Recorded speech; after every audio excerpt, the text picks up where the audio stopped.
So these are some of the notes you're going to need from science class, especially as it relates to the quiz that will be coming up in week 3.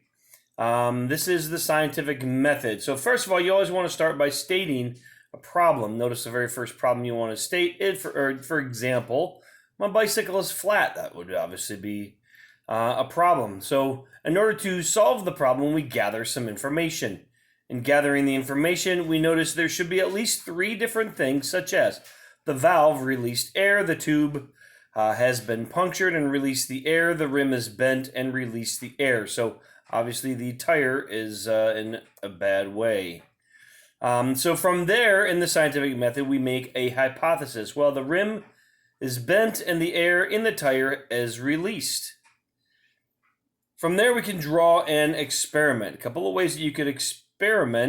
Turn the bicycle upside down, spin the tire to see if it is unbalanced, check the rim closely to look for creases in the metal rim. Again, there should be at least 3 different steps for this experiment process. From there, we can record the data. Now, this is an important step in science, and that's to be able to go back and check to see how you have done and what your results say. Charts, graphs, or in this case, a sentence explaining the results of your experiment. No, the tire does not wobble at all. The rim does not look to be bent. So as you run through the problem-solving process, eventually we draw a conclusion. The flat tire was not caused by a bent rim on my bike.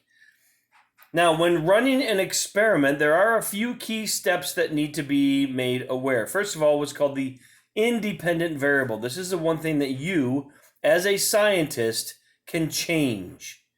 Okay, this is the one thing that you as a scientist can change. The result of that change is what we call the independent variable.